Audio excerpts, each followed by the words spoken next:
Most people I speak to are fed up with the media coverage of the world gone viral.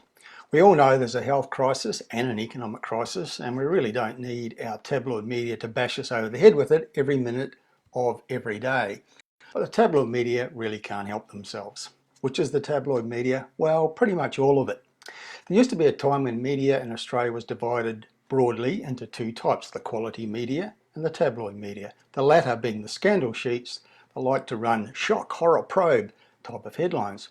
But today, they're all tabloid. The Australian's gone tabloid, the Sydney Morning Herald's gone tabloid, and even the ABC, sadly, has gone tabloid as well.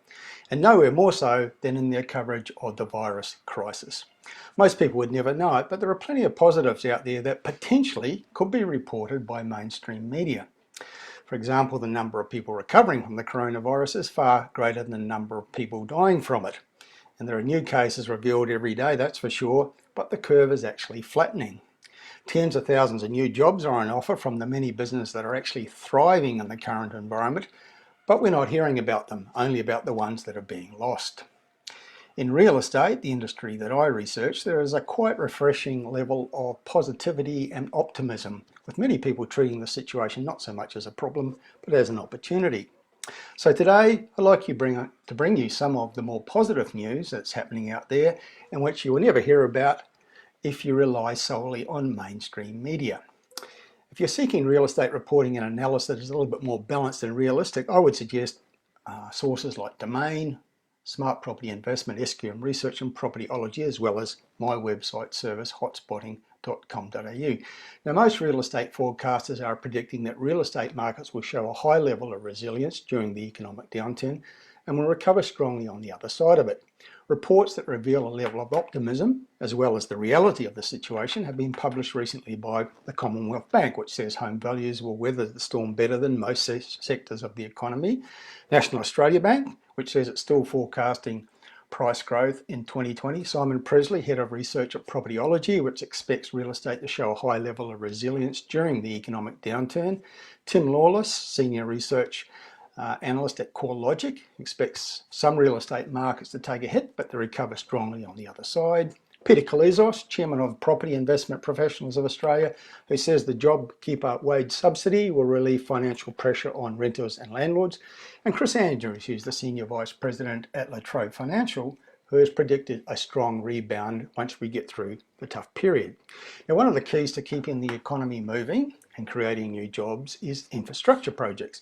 Many of our state governments and some of our local councils are fast-tracking plan developments to create economic activity and jobs.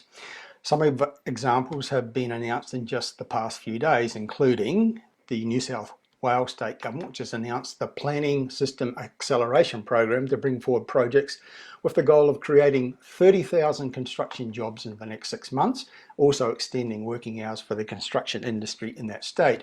Snowy Hydro has just announced that it's organised $3.5 billion worth of finance to start its expansion program, which will boost capacity by 50%. Brisbane City Council says it's fast-tracking projects worth $300 million. It's just been announced that a 300 megawatt solar farm will start work in the next few months in central Queensland. Genex has announced it will start construction soon on a $700 million pumped hydro scheme, creating 500 jobs. There are dozens of other alternative energy projects underway or in advanced planning around the nation at the moment. They're worth tens of billions of dollars. The Northern Territory government has announced approval for a new lithium mine, which will pump $500 million into the local economy, creating 200 full-time jobs. In Adelaide, an upgrade of the Southeastern Freeway will get underway later this month. The final stage of Sydney's CBD light rail scheme is open, not to much fanfare given the current circumstances, but that's a $3 billion infrastructure project just being completed. And in regional New South Wales is a pipeline connecting a couple of dams, reaching the final stages of construction near Tamworth. And that's just a sample of some of the events that have been mostly announced in the past 4 or 5 days.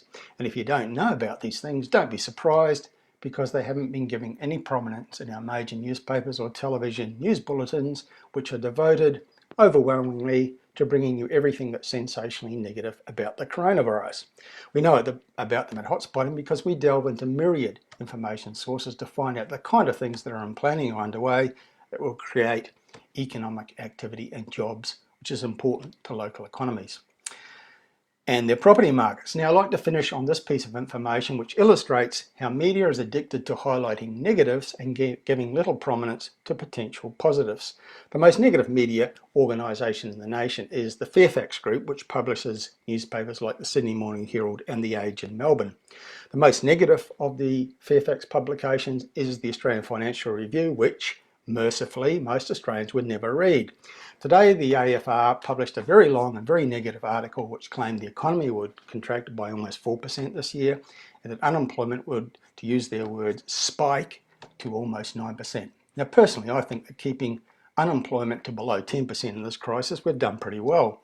But this article was very long and ran to 37 paragraphs, and pretty much everything in it was extremely negative, except this. It said at one point, some economists highlighted that some benefits do follow a recession, especially those triggered by pandemics. The chief economist at Morgan's, Michael Knox, said that historically major epidemics were followed by major economic booms, and he went on to give some detail about that. But this rather important contribution was buried deep down the bottom of the article, paragraph 36 and paragraph 37 of a 37-page article. In other words, nobody probably, other than me, actually read it. And that, sadly, is the way our miserable media works. That's it from me. Until tomorrow. Bye for now.